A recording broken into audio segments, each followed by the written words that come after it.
All right, good morning, everybody. Thanks for coming out. It's been a few months since we did one of these town halls, so I wanted to take some time to kind of get you up to date on from the last time that we were able to brief you on what's going on at White Sands. I'll give you a little update on some of the things that are going on, some of the initiatives, and then bring some of the tenants up to be able to brief what they do. What I found, and I think I mentioned it last time, is we have a lot of stovepipes here at White Sands, a lot of different things going on in different organizations, but not everybody knows what everybody's doing. So part of my plan of trying to create a bigger or better Team WSMR is to be able to give the tenants an opportunity to get up here and let you know kind of what they do in a couple of slides, what their mission is, and some of the key things that they're working on. So we have about 4 organizations, I believe, that are going to do that today, and then the next time we do this, we'll bring some more on, and over a year or so, we'll be able to hear from everybody, and we'll continue to do that and build on Team WSMR. So please go to the next slide. This is the agenda. You can see on the bottom there what I'm talking about. Next. All right, first thing I wanted to do is just throw up, you saw this the last time that I briefed, is my intent as far as the workforce goes, and that has not changed. And I'll give you a chance to look at that. But bottom line is, you got to have a place where you can come to work and want to come to work and be excited to come to work. And we have to create an environment that does that for you. And we're trying to do that. I'm going to talk a little bit more about that here in a few minutes. Next. All right, this is my assessment over the last few months of what I've seen in some of the areas that we have some challenges in, and then I'll talk about some of the things that we're doing to make them better. And you heard me say this before. The first one is in the personnel side of the house, looking mainly at the ATEC side, where I spend a lot of my time looking at and trying to shape. If you think back a few years ago, the TDA, we lost 200 slots, and then in addition to that, we've been down about 100 personnel. So in about the last 3 years, we're down about 300 people from what we had before. So part of what we're trying to do is at least get those 100 that we're short back on the rolls, get some new people in here, and I'll talk more about that and the progress that we're making there. Working on some of the processes so that things can go a little bit smoother. We've had the G staff now on board for a couple of years, and we're working through, how does the G staff work? What are the processes to make that work, and how does everybody feed into that? How do they tie in to the bigger Team WSMR and me as the senior commander? How do I use the staff to be able to liaison between the garrison, the tenants, and those type of things? So still some work to be done there, but I think we're making some good strides.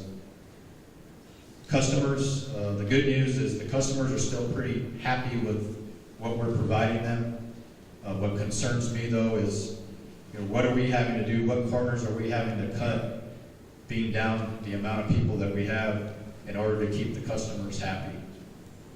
And we've had a couple accidents. One just yesterday where a trailer came unhitched due to an overcorrection, it looks like, and we lost the trailer. We had another one just like that about 6 months ago. So those type of things concern me as the senior commander of, are we taking on too much given that we have less people? So we're looking at some things that we can put in place to try to mitigate some of that risk and make sure that we're doing things safely. But like I said, bottom line, customers are pretty pleased with what they're seeing.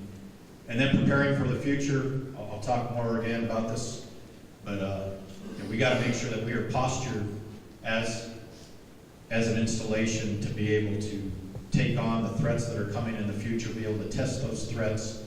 And if we just kind of stick to our laurels and be happy with the things that we have, the equipment that we have, the processes, those type of things, the customers are eventually going to go find somewhere else to do some of this testing.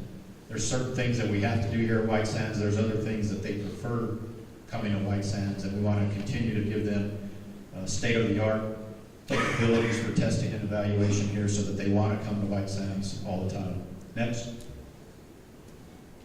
All right, so these are the initiatives that I put up the last time, And you'll see gray is what was there, and now I'm just going to talk about the specifics of those. So in hiring, on the ATEX side, I heard a lot of people talking about it's hard to get promoted within here at White Sands.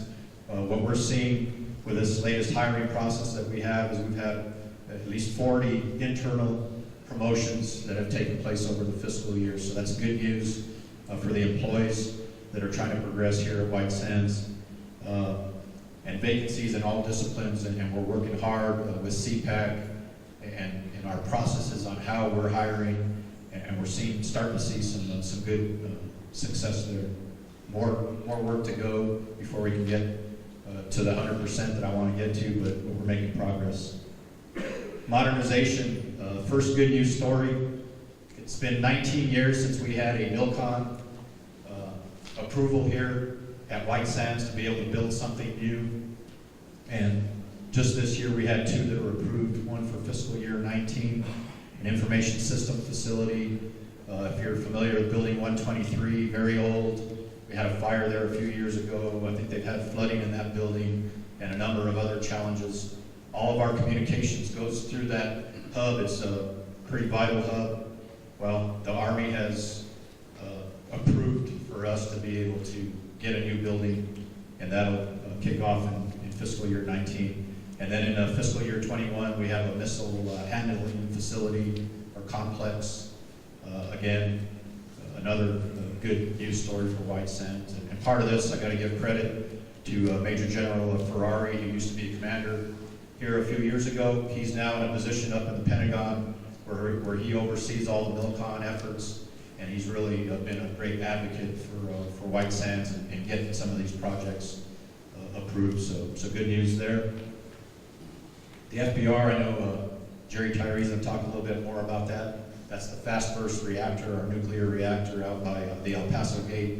And I'll just tell you that some success there. I don't want to steal Jerry's thunder. And then we're using DLA to try to do some of the purchases so that we can get some equipment. Some of this equipment's not real big things, but they're important to the employees, whether it's a truck, a trailer, those type of things.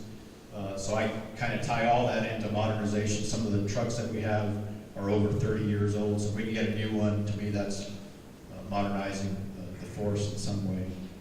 Telling the WSMR story, we have a new PAO on board, Robert Carver, and he'll be up here shortly to be able to tell you a little bit about himself and some of the initiatives that we have going on.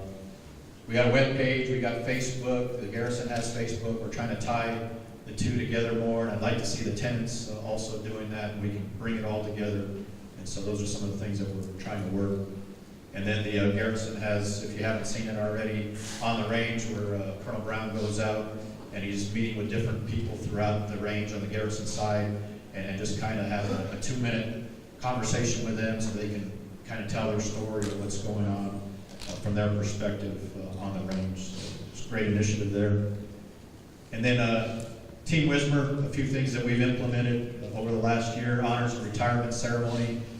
We do those done quarterly, and we're trying to honor the retirees that have been here for 30 years or more in a lot of cases, and make sure that we send them out with what they deserve. And also people that are deserving awards, we're making sure that we do that here on the stage, make it a first-class event, and recognize those who are doing great things for our organization. Thanks Team WSMR is coming up in October. That's where the Las Cruces Chamber of Commerce comes out. They pay for everything. It's free food. I think they have free beer as well, and music and a bunch of other things. It's just a great day. I can't remember the exact date, but it's sometime in October.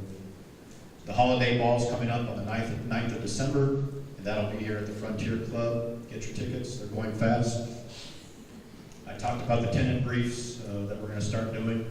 We've had one jam session so far, and if I can talk Bill Godby and allowing me to play with him again, we'll do that again. We'll do a better job of getting that information out. So for those of you that want to come out and watch me make a fool of myself, but it's a good time, and all that is just part of trying to build the team a little bit more. And then in June we had the Army Ball in Las Cruces and an Army Run as well. We haven't done that in quite a while, so everybody's invited to those those events, and we'd like to see more participation. I think we had about 150 at the Army Ball that ended up coming, but it's always at the last second. You know, for a while there, we're down at 90. We got to have 130 or something to break even. So I get a little nervous, but it all worked out. Next. All right, at this time I'm going to turn it over to Jerry Tyree. He's going to talk a little bit about the test center and some of the great things that are going on. Sir, thank you. I'm Jerry Tyree, Deputy Commander of White Sands Test Center, and Colonel Brano is on TDY today, so he couldn't be with us. Next slide. Got just a quick update. I think the general said 20 minutes, right, sir? On kind of what's going on within the test center, sort of following the flow of the general's initiatives here. So we have 64 hiring actions in process right now. So you'll see some of these vacancies, announcements coming out and going through selections really across all disciplines within the test center. 24 more vacancies that are, I'll call it, in the hopper, waiting to go through the generation of the RPA and the announcements coming out, forthcoming on those. Two key ones there, we have the material test directorate. In fact, that one just closed and we're in the selection process for that. And soon to be announced is the range operations director. Two major contracts here. We hope to get an award on the TEAS contract here soon. And we're currently in the process in the next year of working on our major mission support services contract. Wanted to let you know, and this is some good news, I think, in modernization. So this year, we just finished a process going through a one-to-end list and prioritizing the money across the ATAC. White Sands is a recipient of about $17.8 million in various upgrades that go everything from replacing some of the prime movers, trucks, forklifts, all the way up to even some new capabilities.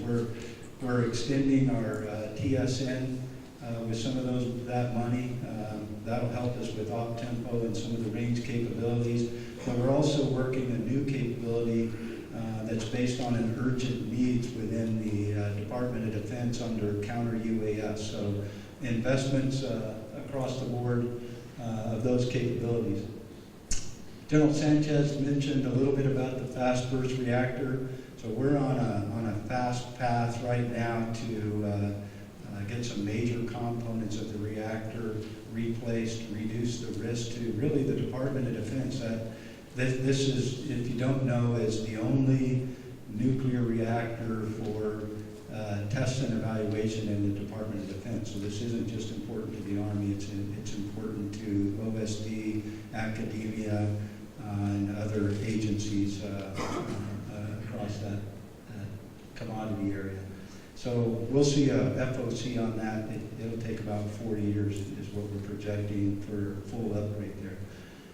Information Systems Facility, the General talked a little bit about that. Launch Complex Revitalization is another one where we're seeing some funding coming in now, looking at some of our missile assembly buildings and our launch complexes and capabilities that will be needed, not to just refresh what we have now, but looking at where the Department of Defense is going in the future and needing facilities for asymmetrical warfare, or if you will, 360-degree missions that'll probably put us some new facilities in the mid-range area.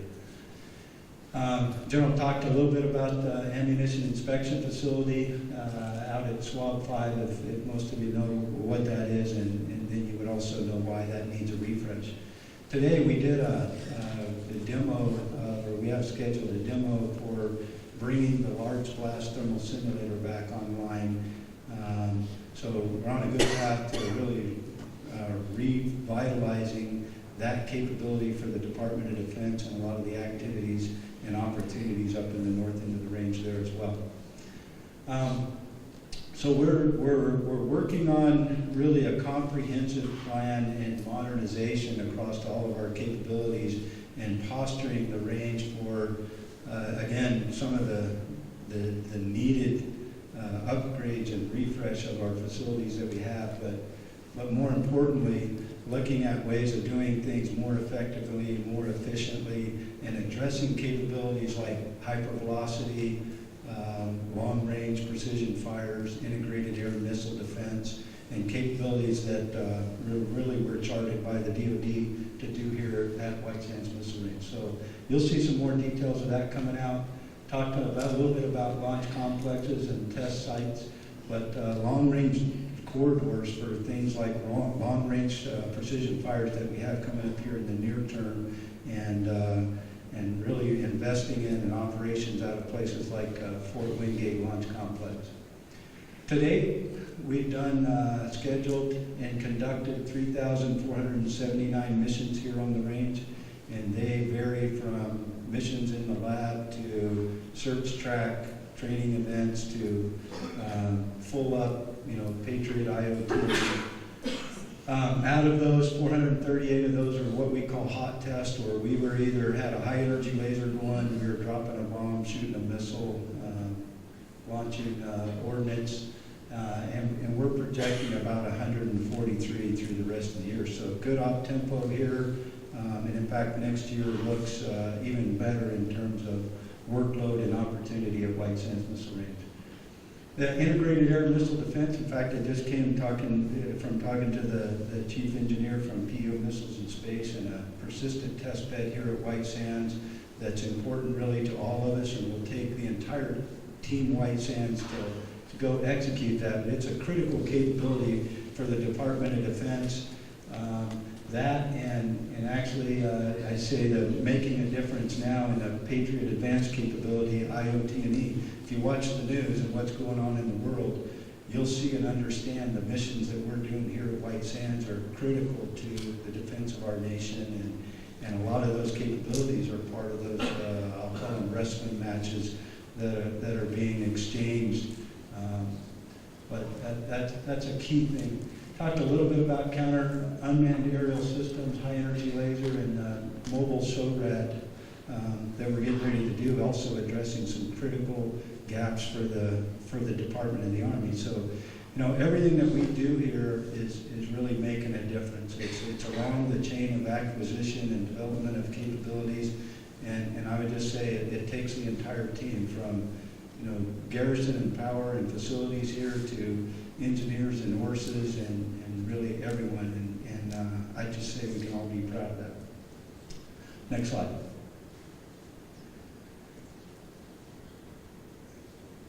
Next slide. Okay, Colonel Brown.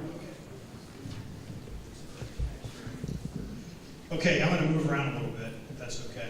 Plus it challenges the folks on the cameras. All right. So, hey, first of all, I'm Colonel Dave Brown, the Garrison Commander, for those of you who have not met yet. Next slide.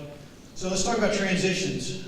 So we have a number of important hiring actions that are happening in the near term that affect everybody on the installation. So we're going to have a new Deputy Garrison Commander. So Kate McNeely is now gone.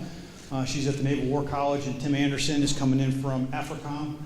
He'll be here actually tomorrow evening. So he flies in, and we'll get him on board starting on Monday.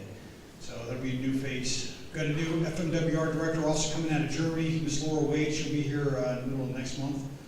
So obviously they take care of all the services for the installation that support you and your families. And then we've got a new interim EEO chief, and his name is Malcolm Walker. Wonderful man. He's helping us out from actually Fort Bliss, so he's their EEO director. And we just got the authorization to begin hiring Norm's replacement today, so we're moving out on that. So Mr. Malcolm Walker, great American. And then we've got a new chaplain. So in case you haven't met our new chaplain, Tim Reynolds, he comes from the Sergeant's Major Academy at Fort Bliss, and he's now part of our team. So you won't see a loss in support from Chaplain Carruthers to Chaplain Reynolds. So a couple of things we got going on. LRC, we're working hard with them and their team, trying to get some support up range. As a matter of fact, Jose Toro had his headquarters here yesterday, showing those folks around and what it looks like to operate on White Sands, because people don't understand how big this installation is. It's massive. So we hope to get some support there. Hey, look, the Garrison has lost about 53 to 54% of its workforce over the past 10 years. All right, so we're truly one deep in a lot of areas. We've got 48 single points of failure. That means those are services that we provide the installation that only one person provides. And if that person's not here, that's why you see those notes that come out, hey, the ID card machine is not operational today because we don't have anybody to operate it, for example. I don't have any work order clerks.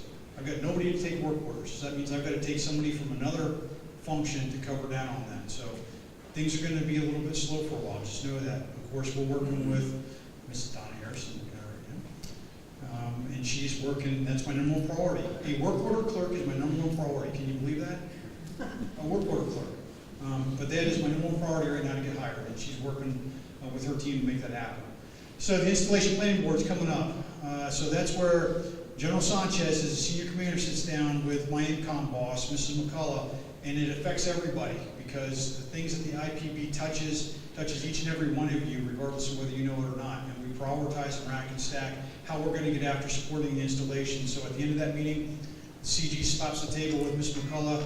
They sign something formal and says this is how we're going to get after supporting the installation and IMCOM's commitment to supporting those priorities, which the CG and Ms. McCullough said are important. So that's an important effort. Just know that's coming up on the 29th.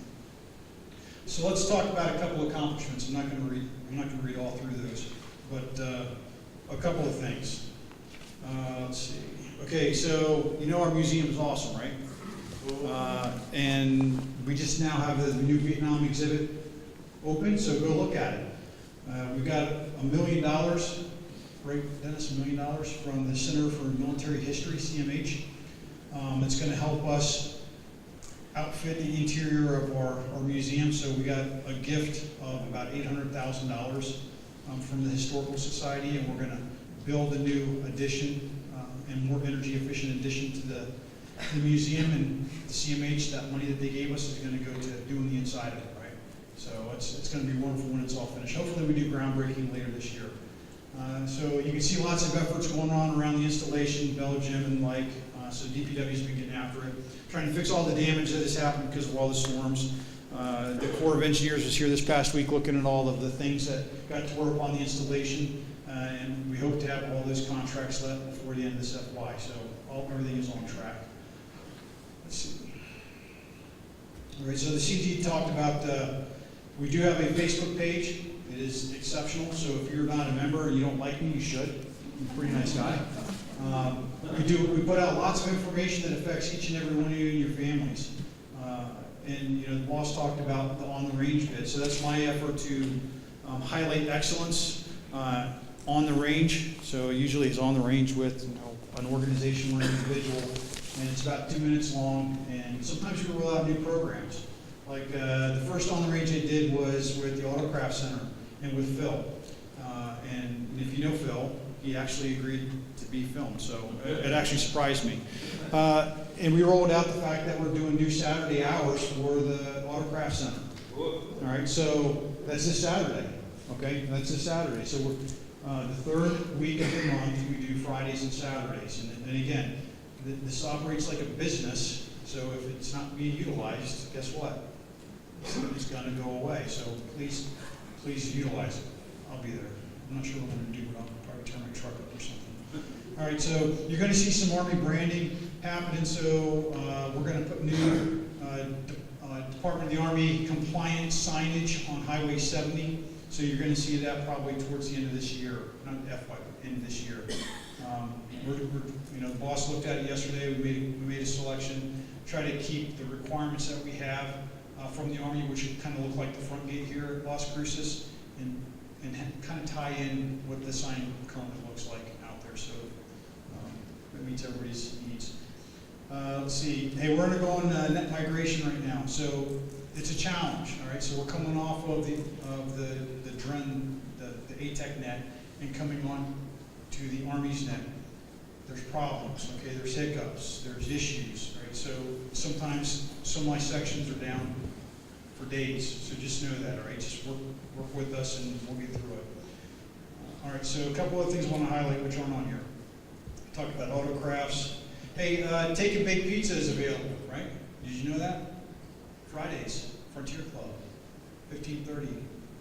Show up, it's awesome. They make them up from scratch. And then Movies. You like the theater? Yeah. Pretty sweet, right? This place looks good. So we're actually going to start showing free movies here. All right, so we're going to start on Saturday. So Saturday, 1800, we're going to show a movie, and Sergeant Major, the movie is Wonderful. Saturday? Wonder Woman. We're showing Wonder Woman on Saturday. All right, and then we're going to have a matinee on Sunday, which is, he selected the movies. I'm putting him on the spot. I think it's a newer movie, all right? So we're doing a movie starting at 14 and on Sunday, and it's a matinee. It's for children. It's free, right? As long as you're associated with White Sands and you carry an ID card, or you can come in and it's free. If you want friends, you can bring friends. That's fine. So this is a program which we actually lucked into, that we had support from the Navy, because I won't go into all the details, but the bottom line is it's free. It's going to be in here. You're going to get what you pay for, though, right? It ain't like being downtown, Allen Theater with Dolby Sound. You see these speakers? That's what you get, right?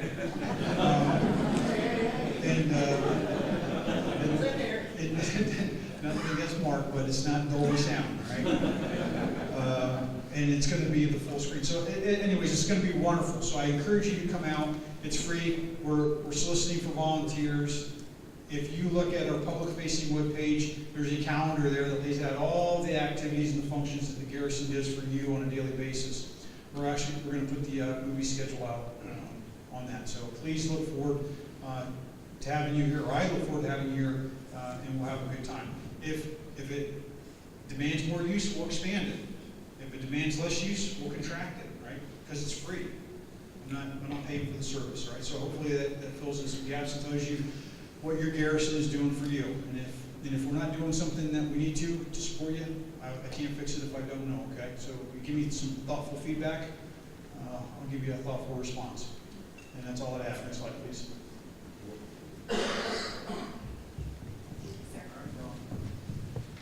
All right, good morning. How are you? You're doing great, great. We're practicing our muscles and our smiles, right? Facial muscle exercises today. So you've got a lot of information up there. I'm not going to read it to you. You have that great capability. The slides get sent out. They get posted on Wisdom. But the most important thing up there is what you can do to help yourself. USA Jobs changed back in April. If you don't have saved searches being sent to you in your Yahoo or Gmail account, then you probably aren't looking for a job, which is great, or an upward mobile opportunity. You need to do that. Go into USA Jobs, set up your search. You also need to do two more things. You need to find a mentor to help you with your resumes. I've seen them. You need some help. Let's make sure your resumes are ready for that next opportunity. And are you ready for an interview? Do you know how to conduct yourself for an interview in an internal or a lateral opportunity? Sometimes they're a little bit challenging, and you need to know how to navigate that. Ask questions. Come to some of the classes that G7 is going to be having. Ask G7 to help you out. Find mentors. Ask those questions. Help yourself. Next slide. A lot more information. Again, take your opportunities to find that information. In the Z Drive, we have posted the changes to DTS. If you haven't traveled recently, the expense page has changed. There's dashboards they're using. They're rolling those out over time. So you might look at it and go, this doesn't look familiar. There's workbooks, there's new tools and tricks. Make sure you educate yourself on that as you're moving through that process. And then we're going to roll out some great training opportunities in FY18. They're going to be standardized. You're going to be able to come to those on a regular basis. So for instance, you see down there at the bottom, there's a schedule for MRT. That's Master Resiliency Training. Awesome class for every single civilian here. We want you to come to those classes. And what you can do is over a 2-year period, you can identify first, fourth, I can't count anymore, 7th month. You can go to that. Those classes are available that first month of every quarter, second month of every quarter, third month of every quarter. We're going to do the same thing with things like fiscal, DTS, ATAPs have that available, administrative support for Outlook process, PMM. If you don't know about CFA, you need to come on Fridays. We're going to start having CFA training, cost estimating, cost execution, financial accountability training. We're going to make sure that people identify with what they need to do to make things more efficient and effective. All right, thank you so much.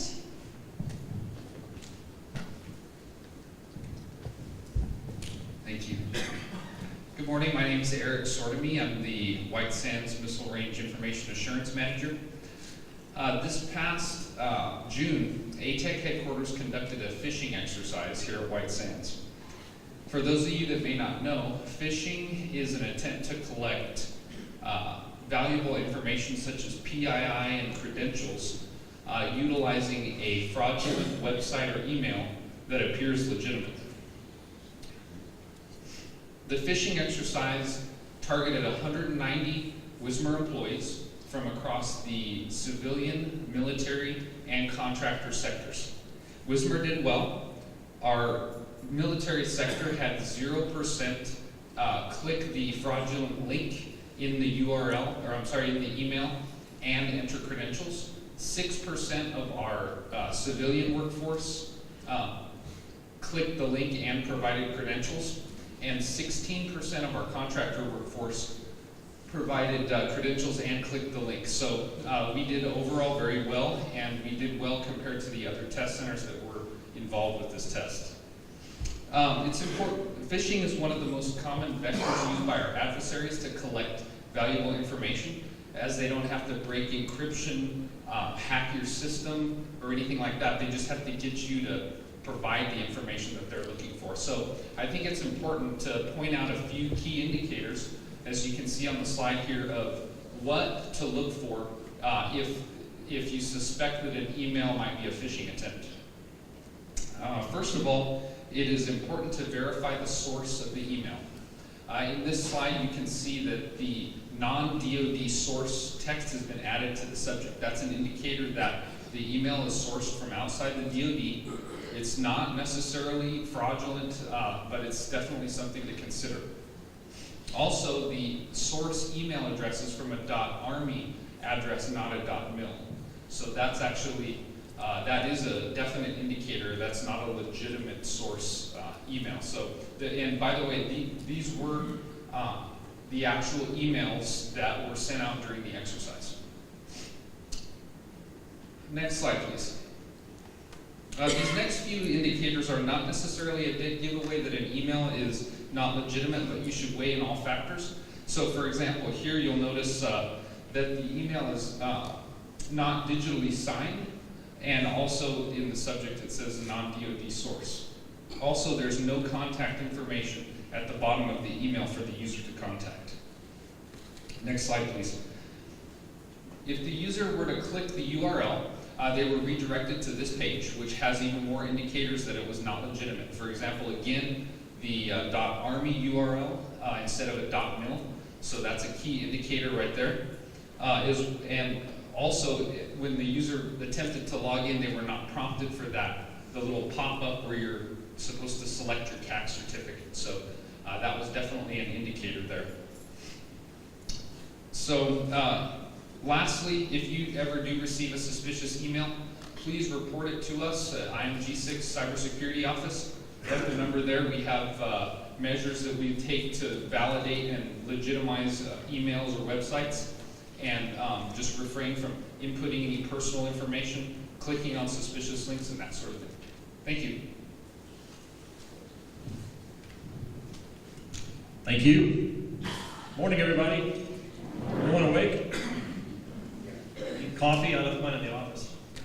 I was the only one stupid enough to actually put my picture on this slide. So if, they said introduce yourself, I thought, okay, why not? If you've got vermin or something in your house, feel free to right-click on that, save it, and post it in the dark space someplace.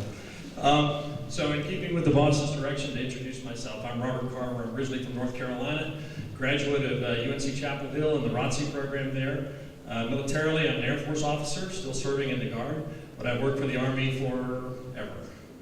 And so here I am at White Sands, and happy to be here, trying to learn everything about what everyone does, and it's like trying to get a drink of water out of a fire hydrant. This place is so busy, doing so many interesting things, so many good things that we can all talk about and share the story of Team WSMR, and that's kind of what I'm charged with. Just real quick about me, 30 years in public affairs, congressional relations. I'm a recovering television reporter. Please don't hold that against me. Lots of public affairs time working in military, emergency management, law enforcement types issues. I've been on a few raids in North Carolina where we busted some stills, if you're into watching moonshiners. Did not bring any of that with me, sorry. I also worked with the NC Governor's Office for a little while, administering about $800 million in hurricane recovery money, because we get that on the East Coast. I'm the past director of public affairs for the North Carolina National Guard, and I did one of the best tours I've ever done, 2.5 years in the U.S. Embassy in the Republic of Moldova, working military engagements there. Just a heck of a lot of fun. 3 years congressional affairs, working military issues in the halls of Congress with the North Carolina delegation. And as I say, militarily, I'm an Air Force guy. My first job out of the chute was as a ICBM, Missile Combat Crew Commander and instructor up at Ellsworth Air Force Base. I'm so old that they have actually closed that system down, and there is a capsule up there that is now a national park. So how does that make you feel about it? A couple of quick things that are coming up. Ranchers Day, 28 September. I think most everybody who's been here for a little while knows what that is and how that goes. I'm still learning, so I'm learning from the very professional public affairs staff to keep me from stepping on a landmine. Trinity Site Open House, October 7th. I was up there the other day. That's an interesting place, considering my first job in the military, to go see that obelisk. Wanted to let you know that we're hitting real hard, just like the garrison is, and we're trying to all start to work together a little bit more coordinated, unity of effort on our messaging. That's something that we're going to try to do going forward. Lots of people are doing a lot of good things out there on social media.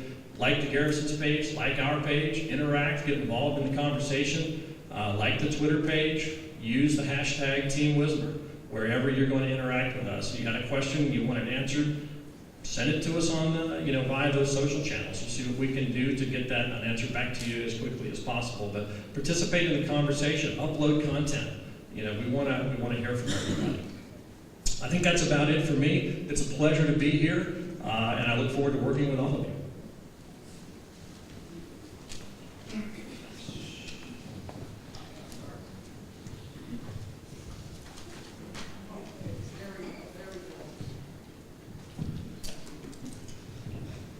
Oh my gosh, caught me off guard for a second. Good morning, everyone. I am Lieutenant Colonel Kirsten Swanson. I'm one of your new members of the team. I'm the commander of McAfee. This is my detachment sergeant over here, Sergeant First Class House Sergeant. I do have to tell everybody, we will be doing a change out at the end of the month between detachment sergeants. So fortunately, Beaumont's going to take him back. I'm saddened by that. I had a boo-boo lip.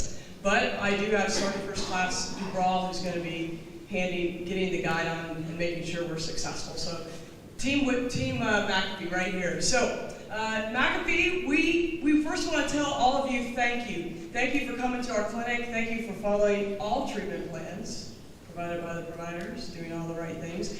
We're going to be more actively engaged in providing and reminding about prevention. But here's a few highlights I wanted to share with you. First of all, a good news story for us. We did get an OB doc. You asked, we looked at, if this was feasible, talked to Beaumont, and voila, we have an OB doc that comes and visits us. We had recently on the 14th, which was Monday, had a very successful day and saw our patients for a woman's wellness check. We're going to do this again on the 28th. So I encourage you to fill up those appointment times, and we'll make sure that OB doc comes up here and gives us the service that we deserve. Now, what that also means is there may be other specialties we need to look at, other services. So please talk to us. If you have to let the front desk know, let the provider know, and we'll gather that information, and we'll certainly work with Beaumont Army Medical Center to get that care up here at McAfee. Also, what I want to share with you is that we are working, the immunization plan is an order just came out. So what does that mean to all of you? It means that we'll dust off last year's plan and look at and rewrite our plan for the rollout to make sure that everyone is aware of how do you get your flu shot, because everybody likes shots. And if you're not aware, it's shots. There will be no nasal mist, which I was saddened by that.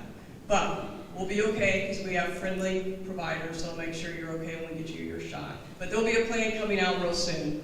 Also, just some friendly reminders in case you're not aware, but in our pharmacy section, Mr. Wilson, he wanted to make sure I pass on to everybody that there are 3 ways to get your medications. One, we really like it when you come see us because Mr. Wilson likes to see you and make sure you're taken care of with your medications. But there are also 2 other ways. You can order online and go through TRICARE, and then it will be sent to your house.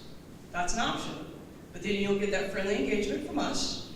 Or you can go to Walgreens or go into town and get your medications. Now, what I will tell you is that when you do those other 2 options, sometimes there's going to be a copay, and sometimes medications may be different. Maybe a generic brand, for example. So please come to see Mr. Wilson if you have any questions and you would like to look at those 3 different options, and he'll help you to make the best decision because we want to take care of you and your needs. Okay, so as I said, some other potential services. I know there's been a discussion about getting a pediatrician up here. We've seen a spike in the number of children that now reside on post, so we may need to look at that. So I look forward to some feedback from all of you to see if that is a requirement, and we can certainly discuss with Beaumont to see if we can bring that service up here. Good news, hiring process works. We look like our beautiful physical therapy room is going to be filled with a provider. We don't know exactly when our provider will arrive. He has been selected. We're just going through the process. I'm thinking in the next 30 to 60 days, we should have the individual on board and working. So that's another good news service, or good news story for all of us. Finally, just reinforce we are about prevention. You're going to see McAfee and our team McAfee talk more about prevention. What can we do to help you with friendly reminders? One of the things we did was with the Facebook interaction we had the other day is we wanted to let everybody know that we're involved with the wellness program. So when you go down to the gym and you see Dawn and she wants to sign you up for a wellness program for 12 weeks, you can come see us at McAfee then, and we can do some blood draws to also show you some other indicators that when you follow a great wellness program, you can see your blood pressure go down. You can see your cholesterol levels get better. And so we want to be that support system for you. But secondly, we can look at another prevention program, and that's colorectal cancer. So we have some brochures in the clinics, and when you come and see us, you'll see the brochures. They look like this, right here, and it tells you what you can do. And what I say is it's colorectal cancer screening in a box. And it looks like this. And we all see that commercial, and sometimes that's the time when you get up from watching TV because you're kind of embarrassed to see it, and you wonder, is that me? Do I need to do that? But maybe you do. So we're about providing you some friendly reminders on making sure we take care of these necessary screenings. And my detachment sergeant is pulling this out to show you it's not that bad, but you'll get this point. Now, we're not going to demonstrate. I will tell you right now, there'll be no actual demonstrations today, at least. But the bottom line is, we have the information. We're going to be out there providing you that friendly prevention reminder to take care of colon cancer screenings. So for McAfee, it's about your health, and it's our mission. Thank you.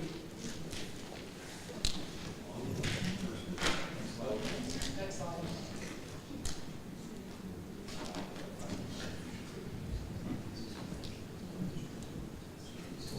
Next slide.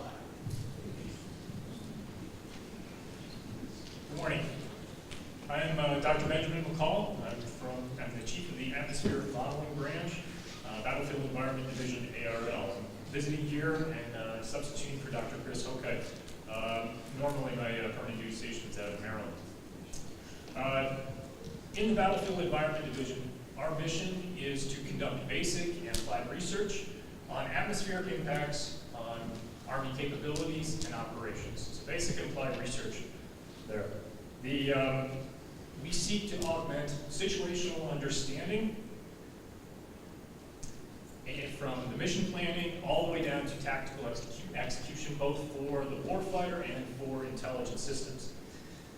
So imagine an intelligent obscurant system that uses environmental data to optimize how the obscurant is released for maximum effectiveness. The problems we're tackling are challenging, and they're challenging enough that we've created what's called the Atmospheric Science Center. The goal of the Atmospheric Science Center is to bring together other parts of the DoD, other government labs, academia, and private industry to address Army problems in atmospheric science, and through shared collaboration and shared resources. The crown jewel of the Atmospheric Science Center is the Meteorological Sensor Array. This is going to be a world-class observational platform that is being built here at WSMR, and to study surface processes in and around complex terrain. The advancements that are going on here are also going to impact dense urban environments, which of course is a strategic priority for the future Army. We are, as I close up just my 2 minutes, we are especially grateful to Team WSMR for their support for this infrastructure platform. Without the support of Team WSMR, this would not be possible. But we have some world-class researchers that are coming in, contributing to our research to help solve Army problems. We enjoy our collaboration with the MET team and look forward to future opportunities. Thank you. Good morning. Thank you, Dr. McCullough, for going between me and the colorectal. My name is Robert Court. I'm the manager of the NASA White Sands Test Facility. We're a tenant on the White Sands Missile Range, but we happen to be located on the west side of the mountains, the west side of San Augustine Pass. Our mission is to provide infrastructure and expertise to test rocket propulsion systems, materials, and components for the safe exploration and use of space. Our population is about 57 civil servants. Some report directly up the chain of command to me, and some are matrixed to me from Johnson Space Center in Houston. And then we've got a contractor workforce of about 580 employees. Next slide, please. So we provide 6 core capabilities that are unique to the NASA mission. The common thread that runs through all of them is hazardous testing. That's why we're located out here in southern New Mexico along with the missile range. We do rocket propulsion testing, primarily in-space propulsion systems, vacuum testing of in-space propulsion systems. We test materials and components in oxygen-enriched environments, primarily those components and materials that are used in propulsion systems that use liquid oxygen, and also in crew equipment locations where you're providing oxygen to a crew in a spacecraft. We do basic research on propellants and other aerospace fluids, everything from learning what can cause a hazardous condition with a propellant to being able to sample and analyze the propellant to writing handbooks that other industries and other organizations can use. We've got the Hypervelocity Impact Test Lab, primarily testing spacecraft materials and protection materials against orbital debris and micrometeoroid impacts. So we've got 5 2-stage light gas guns.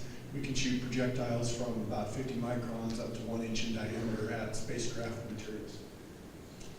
Composite overwrap pressure systems.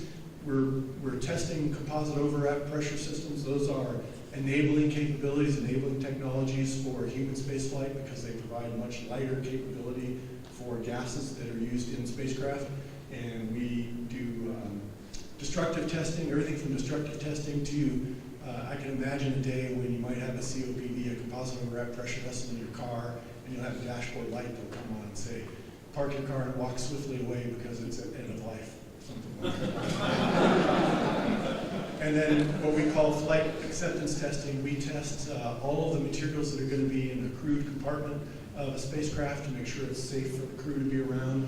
And then we also test materials that are going to be in other parts of the spacecraft. So the analogy there is, if you're going to put a material in the spacecraft like the Robonaut that we have pictured up there, if he's off-gassing something that's noxious or uncomfortable for the crew that's in a very closed compartment, they can't really roll down the window to let that new car smell out, for example. So that's the NASA White Sands Test Facility, and thank you for letting me come over and chat for a few minutes.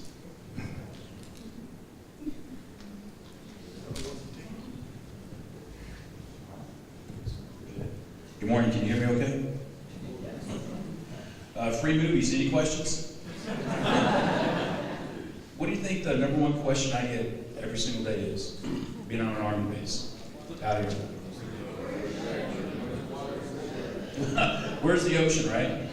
You're in the Navy, why are you out in the middle of the desert? Absolutely. So what I'll say, oh, by the way, my name is Commander Holmes, so I'm the officer in charge of the Naval Surface Warfare Center, Port Wayne Navy Division, Detachment White Sands. I know that's a lot to say, but just a lot of people probably don't know this. The Navy's been here since the 1940s.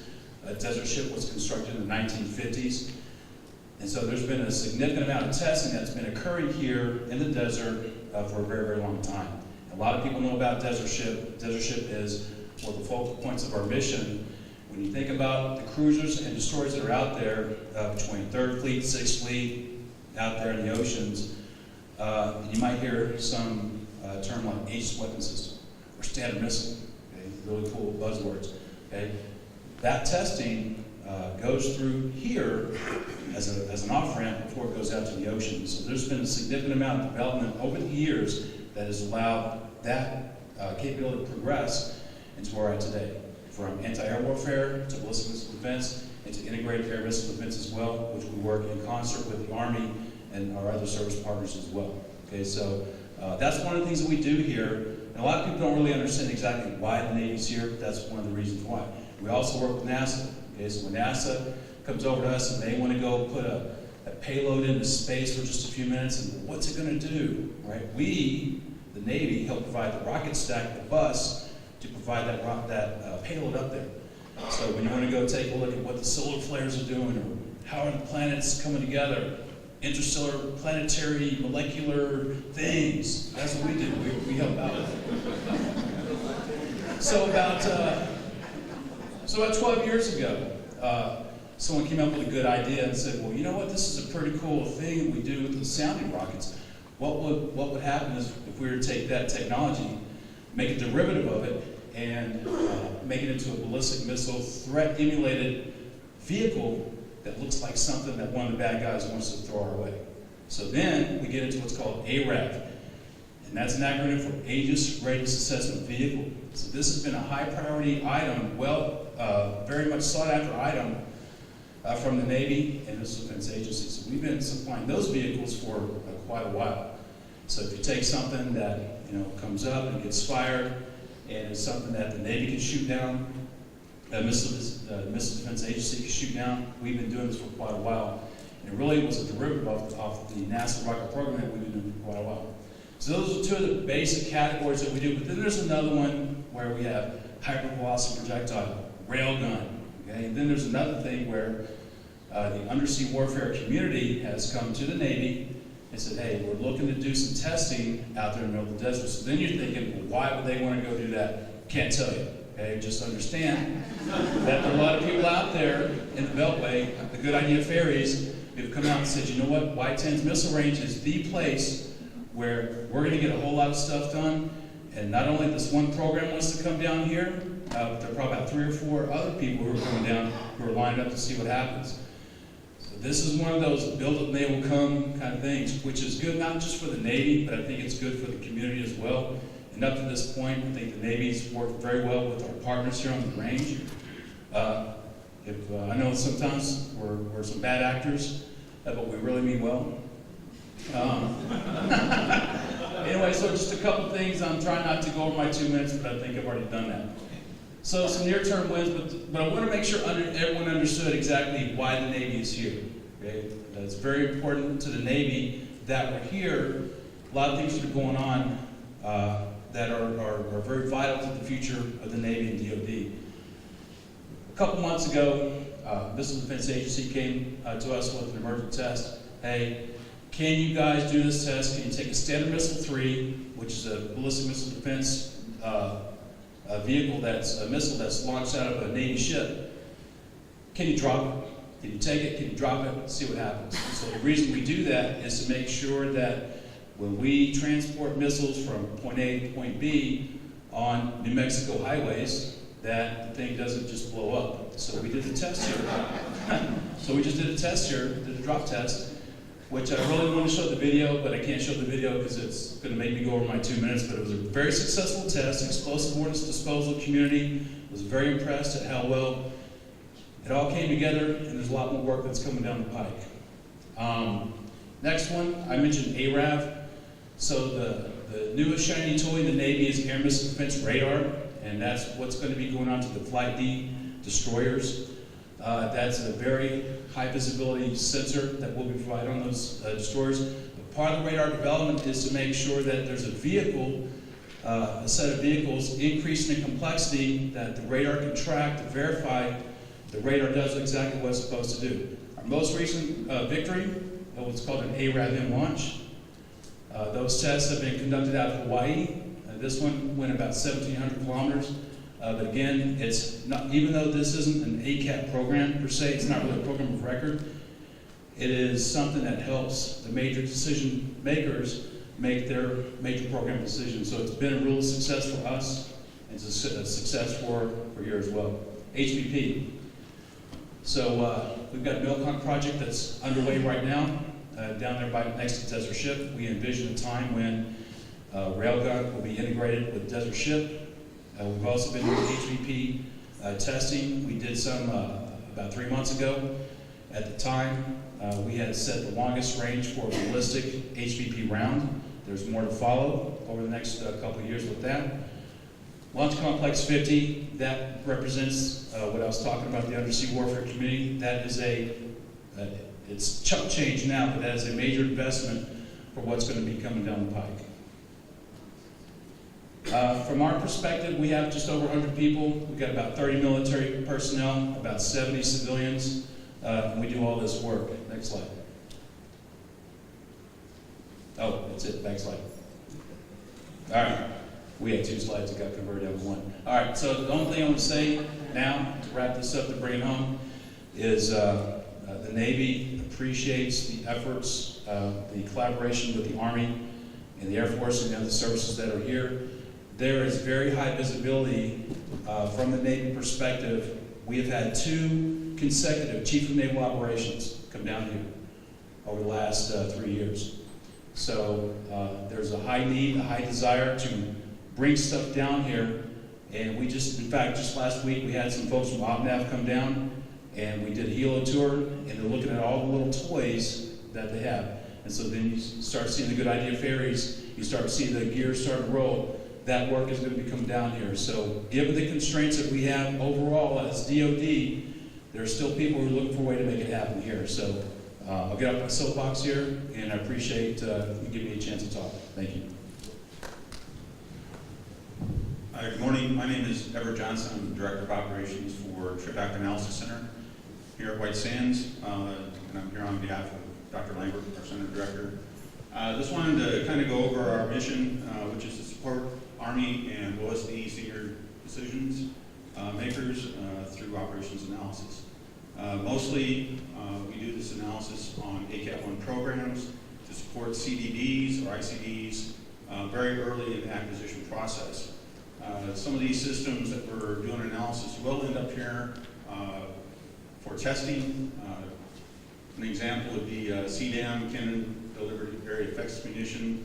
We've heard talk about LRPF, or Long Range Precision Fires. We conducted that AOA. So when you're starting to test against some of the KPPs, some of that analysis was informed by us. And I'll try to stay on our 2 minutes. Next slide. I kind of wanted to go over our organizational structure. Sometime I'll tell you exactly why we're out of White Sands. That kind of goes with some of the early SACETA personnel that we're here. We do have 4 centers within TRADOC Analysis Center, one at Monterey, here in Wismar, Fort Leavenworth, and then at Fort Lee. Our center director is Ms. Bleckinger, and she resides at Fort Leavenworth, and she is a direct report to the TRADOC commander. So I just want to kind of give a little bit of a background of our structure and where we reside. So, from that.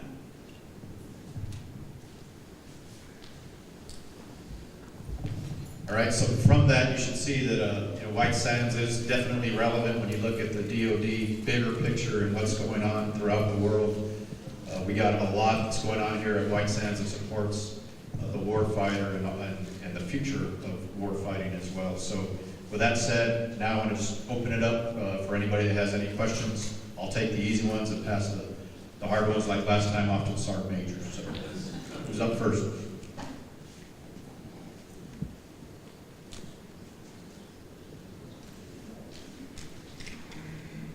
Anybody wants to ask a question? Was it that good?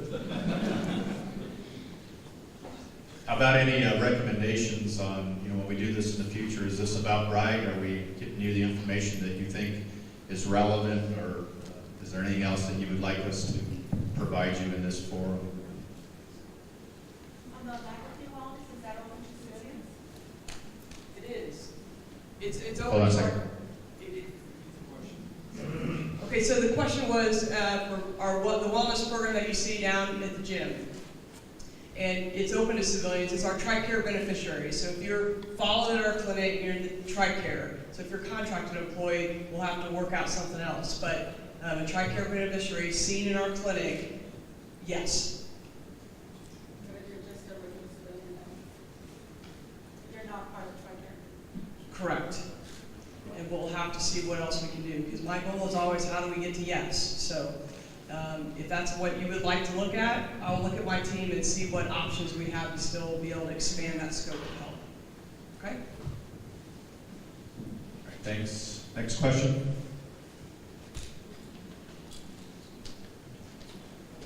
I just want to pass on some information. All right. For those of you that saw the announcement that there is a pre-retirement Medicare provider here giving a briefing, they've been gracious enough to hold one this afternoon. It's going to be from 1 to 3 in the PDC in room 131. It coincided with the general's town hall, so they're going to do another session. So we'll just keep rolling here until 1300, and then you guys.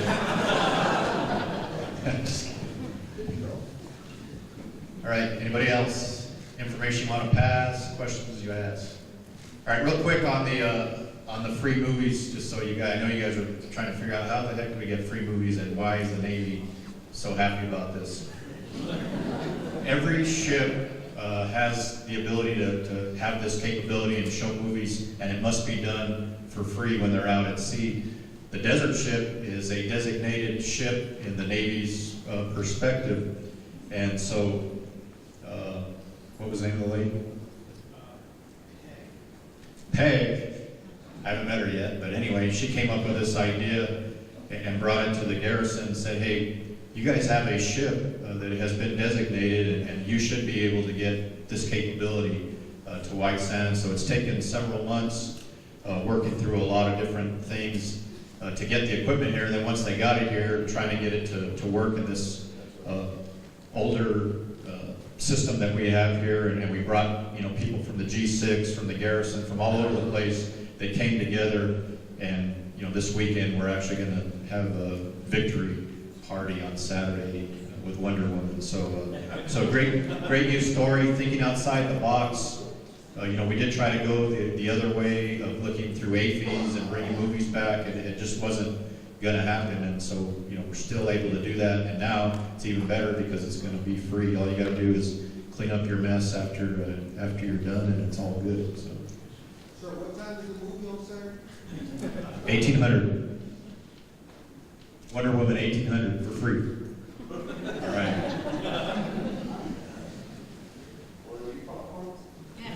Only if you bring it. So you can bring your own food, and I think that information is going out right. And you just, like I said, you just got to clean up after yourself, and then hopefully we'll get some volunteers that are willing to kind of run it for us so that we can keep this going and make sure that we have this for the community. All right, so if there aren't any questions, Nick?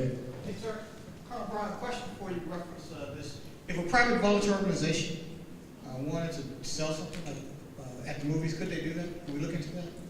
We can look at it if that's where obviously. Right. I don't know why we wouldn't be yes. Right, they are looking at that, and also FRGs potentially being able to do that, et cetera. So, all right. What else? Okay, I guess that's it. I just want to thank everybody, one, for coming out, and two, thank you for all you do every day to make Team Wismer a great and successful organization. Thank you very much.